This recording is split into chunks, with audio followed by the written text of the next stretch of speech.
Hello,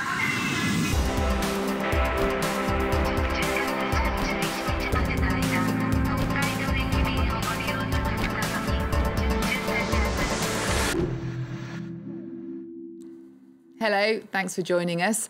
From a jazz biopic to a Woody Allen classic via a behind-the-scenes look at the Paris Opera. Welcome to Encore's weekly film show. You've got a name, haven't you? Oh, yeah, I've got a name here. My name is Django.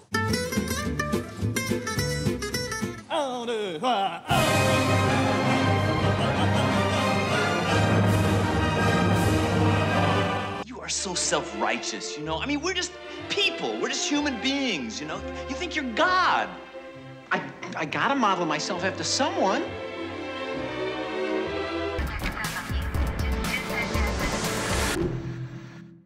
And I'm joined in the studio by our film critic, Lisa Nesselson. Hello, Lisa. Hello, Eve. Now, we're starting with a biopic of Django Reinhardt. It was the opening film at the Berlin Film Festival. It's an incredible story, isn't it? It is an incredible story, but you can't really tell from the borderline inert treatment on display here, which is a shame because French actor Reda Kateb is just about perfectly cast as the jazz guitar virtuoso who parlayed a crippled hand and a superb musical imagination into an absolutely distinctive, very easy to recognize style. I think we can agree that a lack of rhythm and tempo in a film about a musician is probably a hanging offense, especially in a movie about a guy who played with such zip and verve.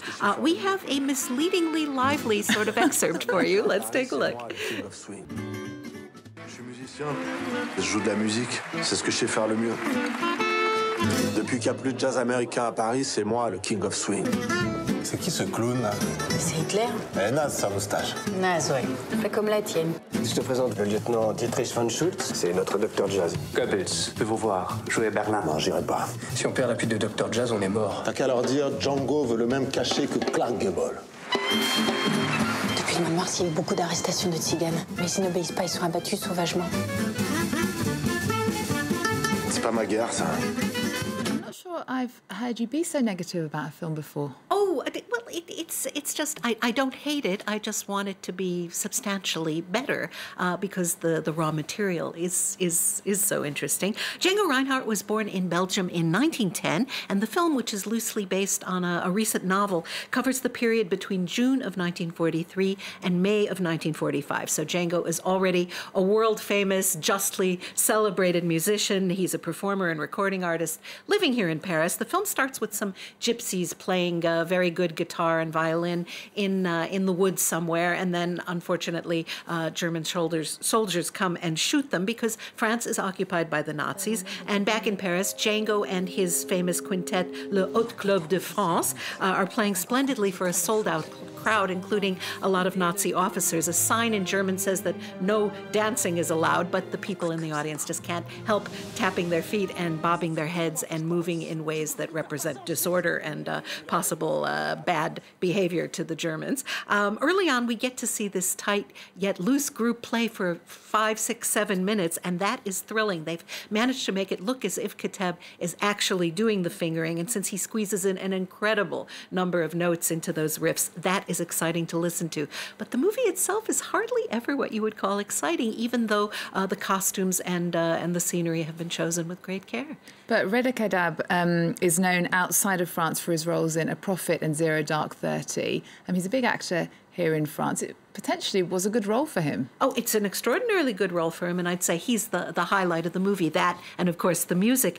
He's incredibly versatile. He can play really menacing, really sweet, everything in between. And here is what he had to tell France 24 about his reaction when he looked into the life of the real Django Reinhardt. I had this photo of him with a cigarette, surrounded by smoke, with a thin little mustache. He had a piercing, mysterious gaze, very tender but wild at the same time, light-hearted but serious somehow. This photo of Django fascinated me. So in this movie, basically, everybody smokes, plays music, has sex, defies or collaborates with the Nazis, smokes some more, makes more music, encounters vile Nazi policies, repeat, etc. This should be wrenching stuff, but for some reason it isn't. He's supposed to go on tour for Germans, but he refuses, not because he's got a real social conscience, but because he just doesn't like being told what to do. And I would like to point out that Django Reinhardt's heritage is the sort of thing that Marine Le Pen rails against every day before breakfast, and yet here is a man who made the world a much better place and whose music is still being played everywhere from Japan to Brazil. Okay, that's called Django, and it's in French cinemas now. Now to a film that shows us behind the scenes at the Paris Opera. Tell us more. Well, the Paris Opera runs two theaters, the Opéra Garnier in the part of town cleverly called Opera, and then because the ballet moved from to the one, the ballet is in that building, and there is the Opéra Bastille where they now do the singing.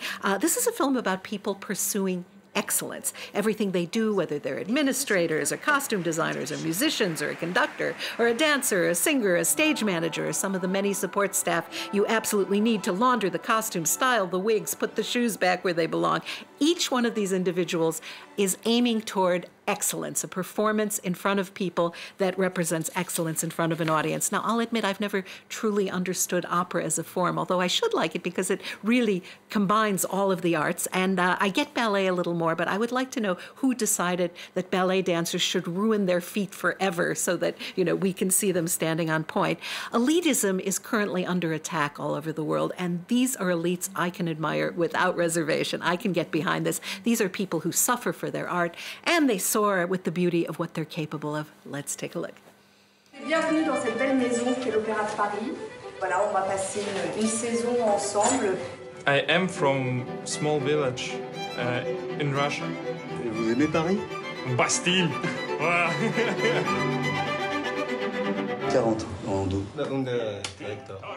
Ah, der Gott ist Gott.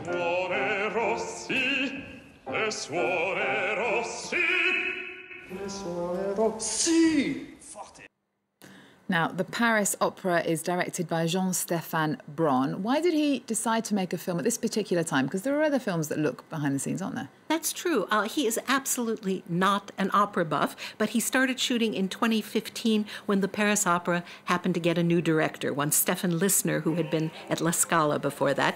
And the opera ballet and its 154 dancers was put into the hands of dancer and choreographer Benjamin Millepied. You may know him as Natalie Portman's dance coach on Black Swan. They later married. They're the parents of 2 children. And that is exactly the kind of frivolous information that you will not get in this film because there's no narration or voiceover or explanatory statistics or words on the screen. The camera is a very smart fly on the wall. At the auditions, we see a young, handsome, incredibly talented star in the making, baritone Mikhail Timchenko. He's from a small village in the mountains of Russia. He's obviously a sweet guy. He speaks German and some English, but no French when he's hired. And he's a glorious example, much like Rudolf Nureyev, of how talent can originate absolutely anywhere. The trick is to nurture it, which is something that the benefactors of the Paris Opera do. There's one wonderful woman with deep wrinkles and laugh lines and smiles who has been helping to underwrite a program for inner city kids to learn to play the violin. And this isn't the sort of thing that people naturally think of, but it's a wonderful program.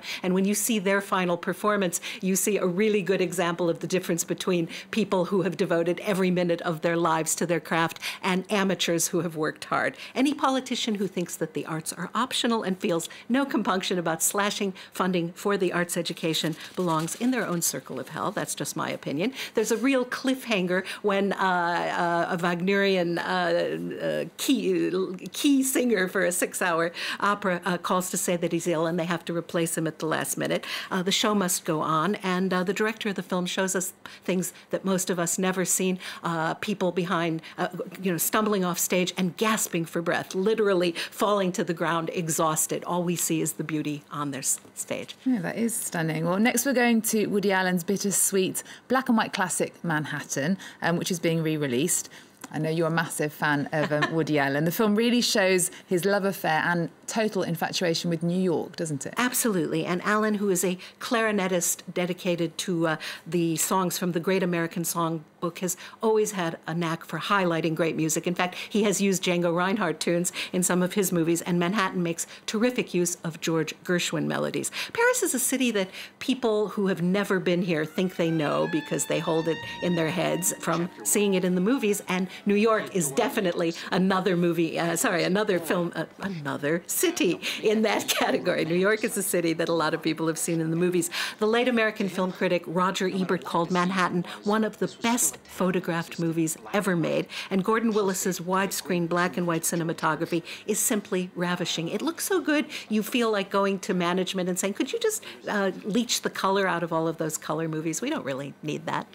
And 4 decades on, is this still feel relevant, this film, Manhattan? Surprisingly, absolutely so. Manhattan is a time capsule which looks at dating and coupledom roughly 40 years ago, but the humor and the yearning and the thwarted romance and the romantic timing still feel absolutely spot on. Allen plays a 42-year-old native Manhattanite, Isaac Davis. Isaac hates his job writing for TV. He's dating a down-to-earth young woman who is, I'm going to outdo myself for mispronunciation today, a young woman who's still in high school, therefore way younger than he is by definition. Mariel Hemingway has something in her fresh face that is, you can't take your eyes off it, and it makes it very special to watch. Isaac's ex-wife, played by Meryl Streep, a small part, but you remember her, left him for another woman, which was a daring thing for a movie character to do back in 1979. I would be remiss if I failed to point out that when Manhattan first came out in 1979, New Yorkers already had ample evidence that a real estate honcho named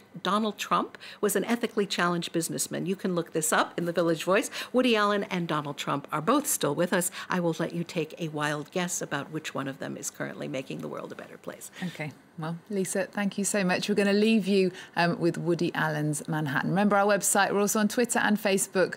There's more news coming up on France 24 after this. He adored New York City, although to him it was a metaphor for the decay of contemporary culture. How hard it was to exist in a society desensitized by drugs, loud music, television, crime, garbage. Too angry. I don't want to be angry. Chapter 1. He was as tough and romantic as the city he loved. Behind his black-rimmed glasses was the coiled sexual power of a jungle cat. Oh, I love this. New York was his town, and it always would be.